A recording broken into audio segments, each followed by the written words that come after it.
The impossible signal. The celestial cartographer had charted the edges of known space for nearly 6 cycles without incident. That, in itself, made the crew uneasy. Because this region, Sector D-991, was not empty. It was avoided, not by accident, but by policy. Gravitational fractures twisted navigation paths into unstable spirals. Radiation storms pulsed without rhythm or warning. Sensor ghosts appeared and vanished like predators stalking from the dark. Most concerning of all, the sector bordered a classified astronomical anomaly, a planetary system once catalogued and later erased from navigational records. Its classification remained burned into Union archives. Class-15 Deathworld Origin Zone. No sapient civilization had ever been confirmed from such a world. No intelligent life was expected to survive one, which was why the signal made no sense. It began as a faint distortion, a ripple in background radiation picked up during a routine mapping sweep. At first, it was dismissed as interference, a common nuisance in the fractured space-time currents of D-991. But then it repeated. Regular, structured, artificial. Senior sensor analyst Veltrin leaned closer to the display, mandibles tightening in thought. Signal integrity improving, they said slowly. Origin fixed. Captain Ray stepped onto the command platform, her voice calm but edged with interest. Natural. Veltrin hesitated. No, Captain. A silence fell across the bridge. Artificial signals in this sector were impossible. Nothing lived here. Nothing built here. Nothing survived here. The cartographer adjusted course. As they approached the signal source, long-range scanners began returning mass readings. At first, the data appeared corrupted, scales fluctuating wildly, dimensions refusing consistency. Then the interference cleared, and the bridge fell into stunned stillness. It was a structure, a vast one, drifting silently in the void. Its outline emerged slowly against the glow of a distant blue-white star. Length unknown. Width beyond standard classification. Mass impossible for anything constructed. Even before magnification, one thing was clear. This was not debris. This was not a station. This was a vessel. Visual feed sharpened, and with clarity came dread. It did not resemble Union engineering, where their vessels favored elegance, balance, and energy efficiency. This design was brutal. Layer upon layer of armored plating wrapped its hull like tectonic strata. Weapon emplacements protruded not in symmetry, but in dominance, placed where they could deliver overwhelming firepower rather than aesthetic harmony. The prow tapered into a reinforced wedge, scarred by impacts that should have torn lesser ships apart. Sections of the hull bore deep gouges, ancient, healed by reinforcement rather than repair. It did not look like a ship built to explore. It looked like a ship built to endure, or to hunt. Database comparison began immediately. Unknown, unknown, unknown. Then, a match, not to the vessel itself, but to trace isotopic signatures embedded in its outer armor. Veltrin's voice dropped to a whisper. Captain, origin markers detected. Ray turned sharply. Source? Veltrin swallowed. Cross-reference aligns with. Class-15 planetary material composition. No one spoke, because everyone understood. Class-15 worlds were nightmares made real. Gravity strong enough to shatter bone. Atmospheres dense enough to suffocate. Biospheres dominated by relentless apex organisms evolved for constant survival. Even automated probes rarely lasted long in such environments. Sapient life was considered biologically implausible. And yet something from such a world had built this. Something had launched it into space. Something capable of engineering at a scale rivaling, perhaps exceeding, Union standards. Ray stared at the drifting Titan. Confirm, she ordered. Veltrin ran the analysis again. The results did not change. Confirmed, Captain. The implications settled over the crew like cold vacuum. If a Class-15 species had achieved spaceflight, what had stopped them? And where were they now? Closer scans revealed more unsettling details. Power systems, ancient but functional. Weapon systems, dormant but intact. Internal environmental readings, extreme. Gravity, lethal to most species. Atmospheric density, crushing. Thermal variance, violent. This ship was not abandoned because it was uninhabitable. It had been built that way. Any signs of life? Ray asked. None detected, Veltrin replied. A pause. Then, signal repeating. All eyes snapped to the sensor display. The transmission was clearer now. Not random. Not noise. Structured. Deliberate. Language encoding began automatically. For several seconds, the system struggled. Then the translation matrix locked. The result appeared on the central display. And for the first time since discovery, fear gave way to something else. Confusion. Because the signal was not alien. Not unknown. Not ancient. It was recent. And it was familiar. The translated text pulsed softly on the command screen. Authorized claim confirmed. Terran Expeditionary Authority. The bridge fell into silence. No one needed clarification. Terran. Human.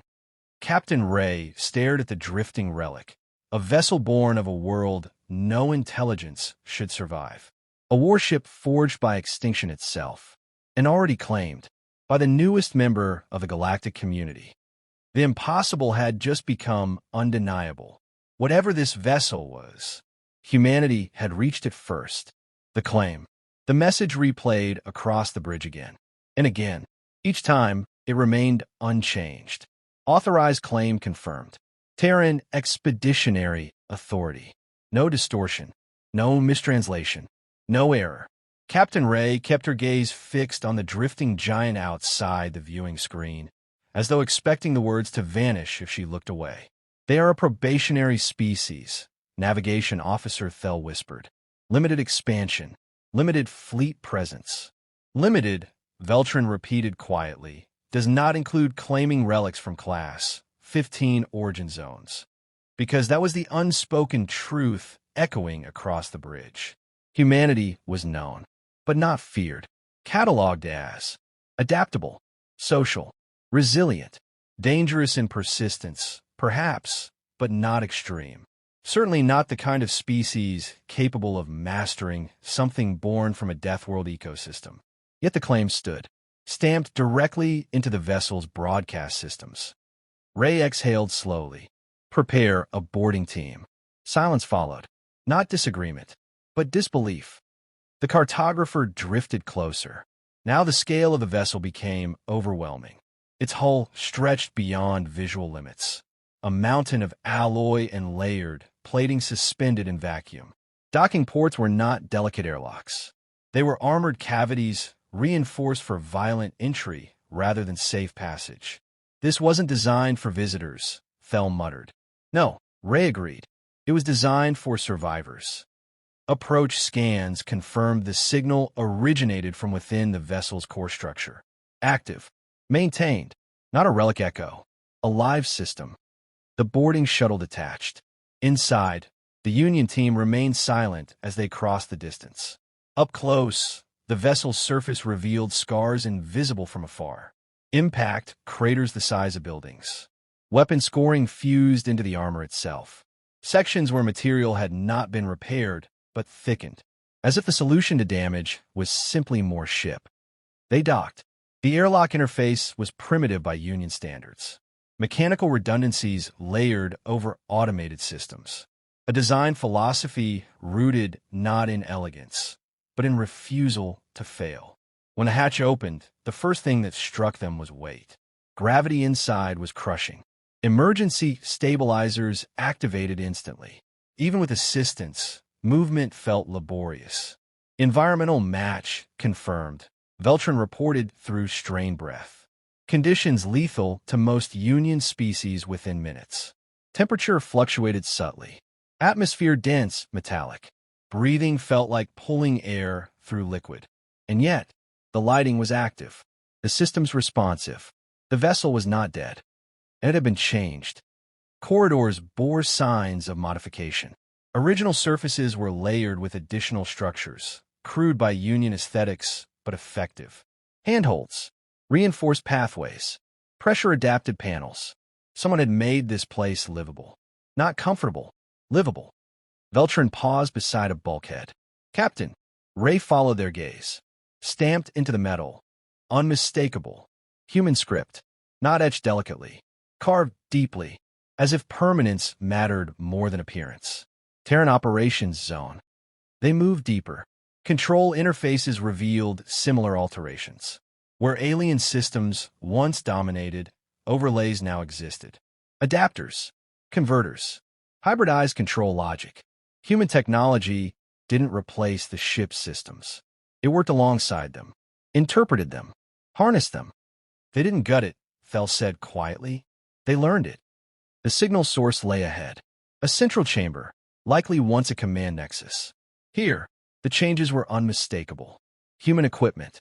Human structural supports. Human environmental regulators. This was no longer an alien relic. It was a shared space. A console flickered to life as they approached. And with it, a recording began. Static cleared. A human voice emerged. Calm. Measured. This is Expedition Lead Commander Arjun Hale, the voice said. Recording initial entry log. The team froze. The recording continued. We found it adrift beyond mapped space. At first we thought it was dead. A pause. Then, it wasn't. The visuals accompanying the log showed early human explorers moving through these same corridors, struggling against the gravity, breathing heavily in dense air, but advancing, not retreating. Hale's voice returned. The structure is stable.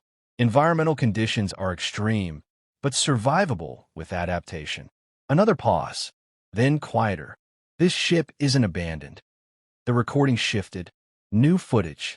Human engineers examining systems. Mapping power flows. Studying architecture. We don't understand who built it, Hale admitted. But we understand what it was built for. Silence followed. Then, survival.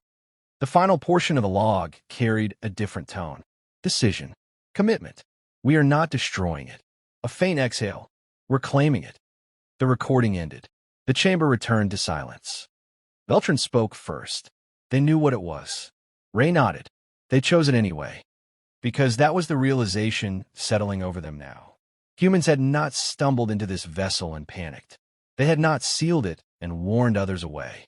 They had studied it, adapted to it, taken control of something no other species could endure long enough to understand. Not because they built it, but because they could survive it. And as the Terran claim marker pulsed softly on the chamber wall, one thought lingered in every mind present. Humanity had not just found the Deathworld vessel. They had made it theirs. The truth of the Deathworld. The deeper they went, the older the ship became. Not in decay, but in memory. Beyond the modified Terran zones, the original architecture began to dominate once more. The corridors widened. The walls thickened. The atmosphere grew heavier. Human adaptations faded here, replaced by structures that were unmistakably alien. Bulkheads were not built for maintenance. They were built for containment. Power conduits ran like arteries beneath armored plating, layered redundantly, as if failure was not an option. This ship had not been designed for efficiency. It had been designed for endurance. Veltrin stopped beside a recessed panel. Its surface shimmered faintly, still active after untold time. Original systems, they confirmed. Ray nodded. Can we access them? Veltrin hesitated. Unknown. The interface was unlike any Union design. No clear input nodes. No universal connectors.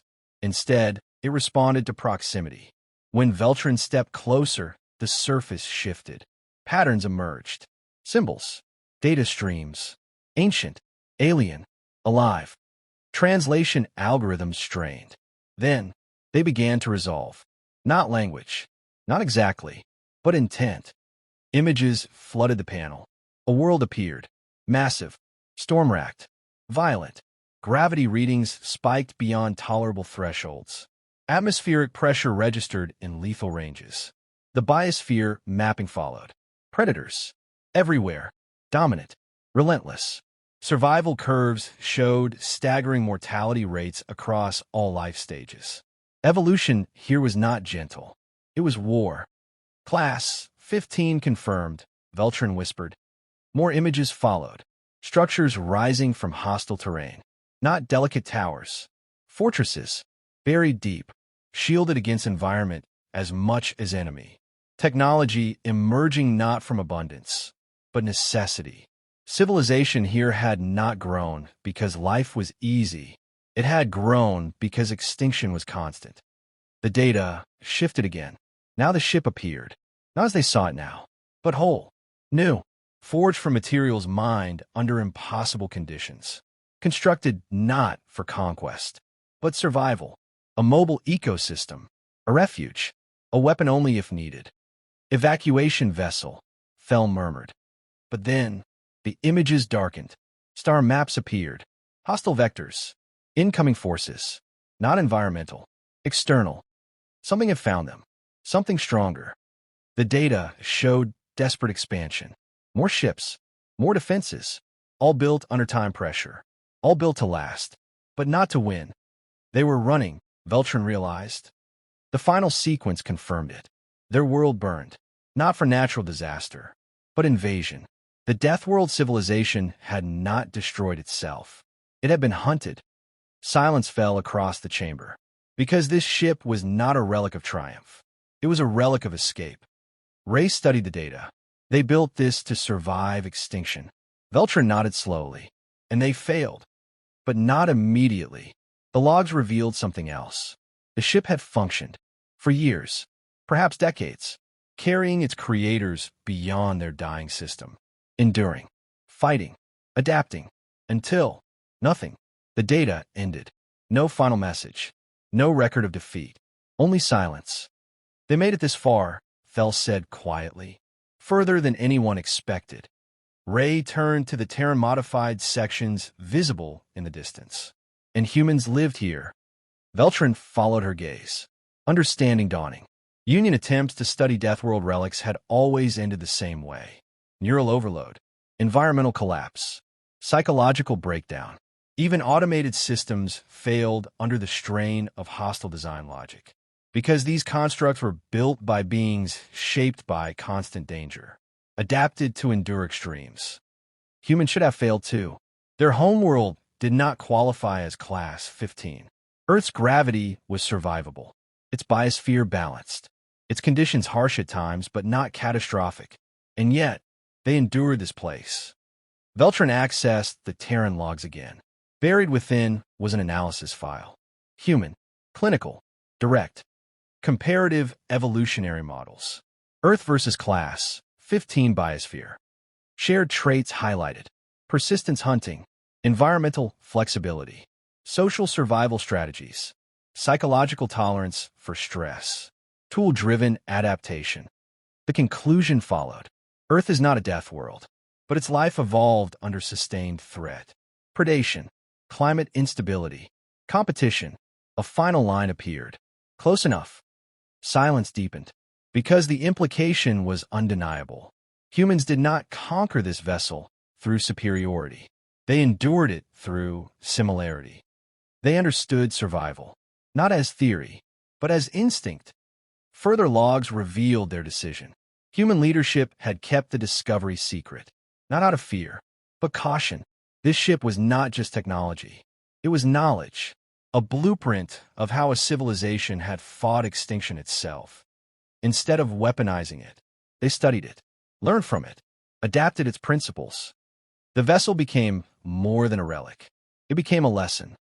Ray looked once more at the ancient data, at the lost world, at the civilization that had refused to surrender quietly. Then she looked toward the Terran sections again. Alive, maintained, enduring. They didn't just claim it, she said. They understood it. And in doing so, humanity had bridged a gap no one else could. Not because they were the strongest, but because they knew what it meant to survive a dangerous universe. The sleeping giant. By the time Captain Ray returned to the cartographer, the silence aboard her ship was heavier than anything they had felt inside the Deathworld vessel. Because knowledge had weight, and now they carried it. Union protocol was clear. Discoveries of this magnitude were to be reported immediately, analyzed, contained. But the presence of a Terran claim complicated everything. This was no abandoned relic, no unguarded technology. Humanity had not only found the vessel, they had been living with it, learning from it. Ray stood before the central display as long-range scans of the ship updated in real time. Power systems fluctuated. Dormant weapons pulsed with residual energy. Structural integrity remained near absolute. This was not a corpse drifting in the void. It was a sleeper, waiting. "Captain," Veltrin said quietly, "external systems are responding." Ray turned. Responding to what? Veltrin hesitated. Us. The massive vessel began to change. Sections of the hull shifted, not mechanically, but through controlled reconfiguration. Armor layers realigned. Sensor arrays extended, not aggressively, but deliberately, like a creature opening one eye. "Is it activating?" Fel asked. Veltrin checked the readings. "Not fully. Limited systems only." Then, a new signal emerged. Clear, structured, human. The transmission reached the cartographer before anyone could speak. Not automated this time. Live. The main display flickered. A human figure appeared. Calm, unarmed, dressed in simple expeditionary uniform. "Galactic Survey Union vessel," the figure said. "This is Ambassador Lien Okoye of the United Terran Authority." Her tone held no alarm, no urgency, only quiet acknowledgement. "We are aware of your presence." Ray stepped forward. "You claim this vessel?" "Yes," Okoye replied simply. The bridge waited for justification, for defensiveness, for secrecy. None came. "You discovered its origin," Okoye continued. "Then you know what it was built for." Ray nodded. "A refuge. A preparation," Okoye corrected gently. Behind her, the Deathworld vessel continued its slow awakening. External systems aligning. Sensors sweeping space. Not targeting. Watching. "We did not claim it as a weapon," Okoye said. The statement surprised them, because everything about the ship suggested the opposite. Okoye seemed to anticipate the thought. "It could be one," she admitted. Easily. A pause followed, but that was never the intent. Veltrin leaned closer to their console. "Captain, the ship's deeper systems are coming online." Ray held up a hand. "Continue, Ambassador." Okoye inclined her head. "When we found it, we faced a choice. Destroy it, hide it, or learn from it." The display shifted, now showing Terran engineers working inside the vessel. Adapting, studying, enduring. "We chose the third," she said, "because we saw something the galaxy had overlooked." The image changed again. Ancient data appeared. The hunted civilization, their lost world, their final stand. "They weren't destroyed because they were weak," Okoye said quietly. "They were destroyed because they were alone." Silence settled over the bridge. "The vessel taught us that survival isn't about strength," she continued. "It's about preparation."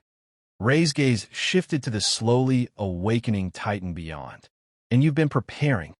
Okoye met her eyes through the screen. "Yes." New scan results appeared. Human modifications ran deeper than expected. Integrated, not superficial. Power systems optimized. Structural reinforcements added. Environmental stabilizers improved. The ship was no longer merely alien. It was evolving. "For decades," Okoye said, "we've studied its systems. Not to conquer, but to understand how a civilization fights extinction." The bridge crew exchanged uneasy glances.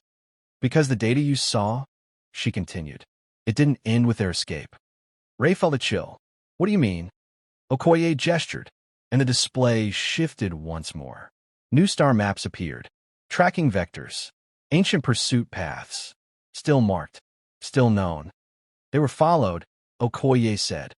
The realization settled slowly. The Deathworld civilization had not simply lost their world. They had been hunted beyond it. "And you think whatever destroyed them still exists," Ray said. Okoye's expression did not change. "We think it's possible." Silence returned, heavier than before. Outside, the vessel completed its limited activation. Sensor arrays locked into stable formation. Power signatures stabilized. A giant not waking for war, but for awareness. We didn't take this ship to dominate the galaxy, Okoye said softly. We took it so no one else would have to face what destroyed them alone. No threat, no demand, only truth. Ray looked at the vessel one final time. A machine born of desperation, forged by survival, now carried forward by a species that understood danger all too well.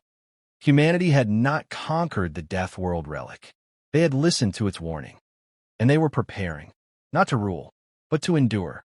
Because somewhere in the dark between stars, something had once hunted a civilization strong enough to survive a Class-15 world. And humanity had decided that next time, no one would face it alone.